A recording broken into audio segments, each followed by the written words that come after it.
तो इस तरह के बेहतरीन स्टॉक आप इसके बेसिस पर फाइंड आउट कर सकते हैं। और ये कई सारे बुक में भी दिया हुआ है और कई सारे लोग अपने कोर्स में भी बताते हैं, बिकॉज ये इंट्राडे की one of the most popular strategy है। तो एक ट्रेड अगर मेरा अगर एसएल अगर हिट हो गया है तो इसका मतलब ये नहीं कि स्ट्रैटेजी खराब है, 10 में से 7 to 8 टाइम से मुझे प्रॉफिट भी देता है।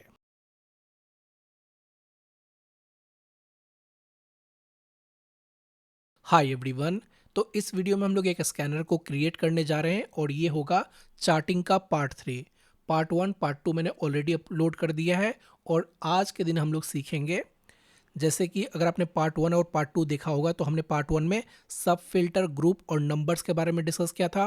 पार्ट 2 में हमने symbol, industry, sector, market cap के बारे में डिस्कस किया था।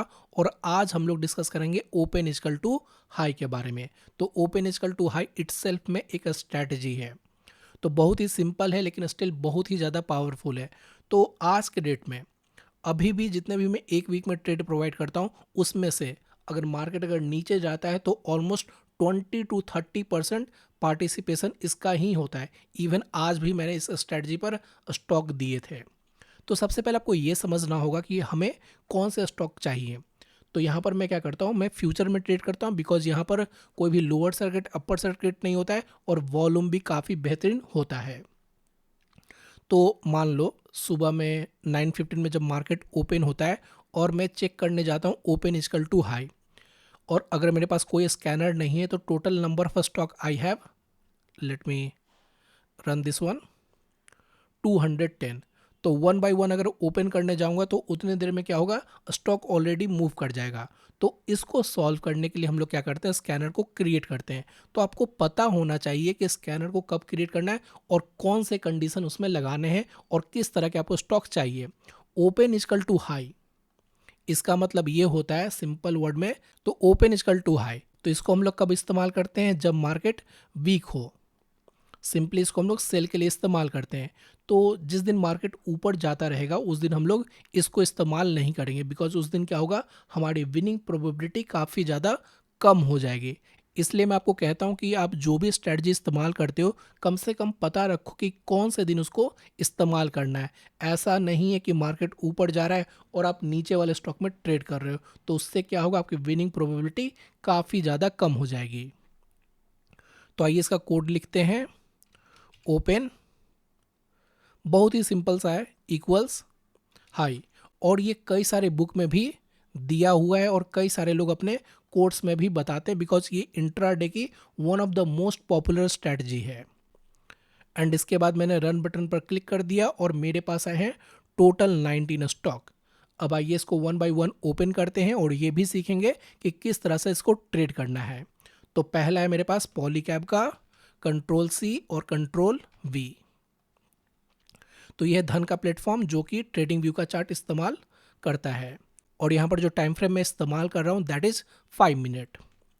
तो आज है 17 दिसंबर और ये रहा हमारा 9:15 से 9:20 का कैंडल। ट्रेड करने का तरीका बता रहा हूँ, लेकिन मैं इस स्टॉक में ट्रेड नहीं करूँगा, ये भी आपको बताता हूँ। लेकिन पहले ये सीखेंगे कि कैसे हम लोग ट्रेड करते हैं। हाई को मार्क कर लिया, लो को मार्क कर लिया, और ओपन इक्वल टू हाई के केस में हम लोग सिर्फ और सिर्फ सेल करते हैं, तो गलती से भी इसमें बाई ना करें। अब देखिए इसमें ट्रेड नहीं लेने का रीजन समझिए, 7343 and 7079, I think more than 200 point का आपका यहाँ पर एसएल बनेगा। तो इतना बड़ा एसएल मैं झेल नहीं सकता। तो हमेशा आपको पता होना चाहिए कि आप कितना रिस्क टॉलरेट कर सकते हैं। ऐसा नहीं है कि एक एसएल हिट हुआ और पूरा अकाउंट खाली, तो वैसा कभी भी ना करें। अब आइए देखते हैं दूसरा stock, amber from Nifty consumer durable. और यहाँ पर क्या करेंगे, सिंपली हमने हाई को मार्क कर दिया, लो को मार्क कर दिया, लो ब्रेक हुआ, डाउन साइड में आपको काफ़ी बड़ा मूव देखने को मिला और यहाँ पर जो रिस्क था वो काफ़ी ज़्यादा मैनेजेबल था। लगभग 50 to 60 पॉइंट का रिस्क आ रहा है 6800 रुपीज़ के स्टॉक में, अराउंड 1% का आएगा। तो इतना इंट्राडे में आप रिस्क ले सकते हैं। और आपको यहाँ पर मैं आपको एग्जैक्ट नंबर बता देता हूँ,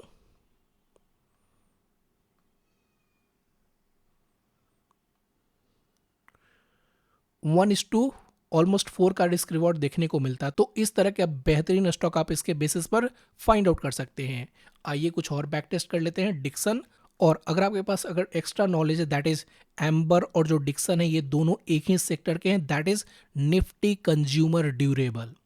तो दो स्टॉक आ रहे हैं सेम सेक्टर के, दैट मीन्स कि वो सेक्टर कहीं ना कहीं आज के दिन वीक होगा। अब जाके चेक करना, आज के दिन वो वीक भी था। तो हर एक चीज़ एक दूसरे से रिलेटेड है, डिपेंड करता है कि आपने कितनी मेहनत की है। डिक्सन चार्ट ओपन कर दिया, सिंपली हाई को मार्क कर दिया, लो को मार्क कर दिया, और आप यहाँ पर देख पाएंगे आपकी यहाँ पर एंट्री हुई समवेयर हियर। काफ़ी देर तक आपका टेस्ट ऑफ पेशेंस लिया एंड उसके बाद डाउन साइड में काफ़ी बड़ा मूव।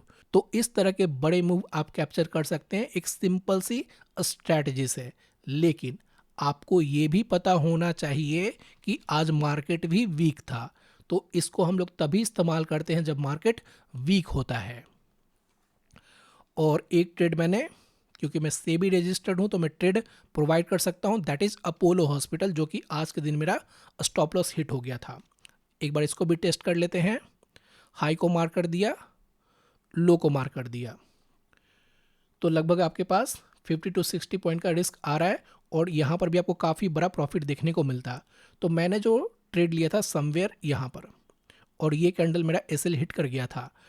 तो ऐसा नहीं है कि स्ट्रैटेजी खराब है, आज के दिन भी लगभग 20 to 30% जो इंट्राडे के ट्रेड होते हैं इसी स्ट्रैटेजी पर होते हैं, जहां पर आपको छोटे रिस्क में आपको बड़े प्रॉफिट देखने को मिलते हैं।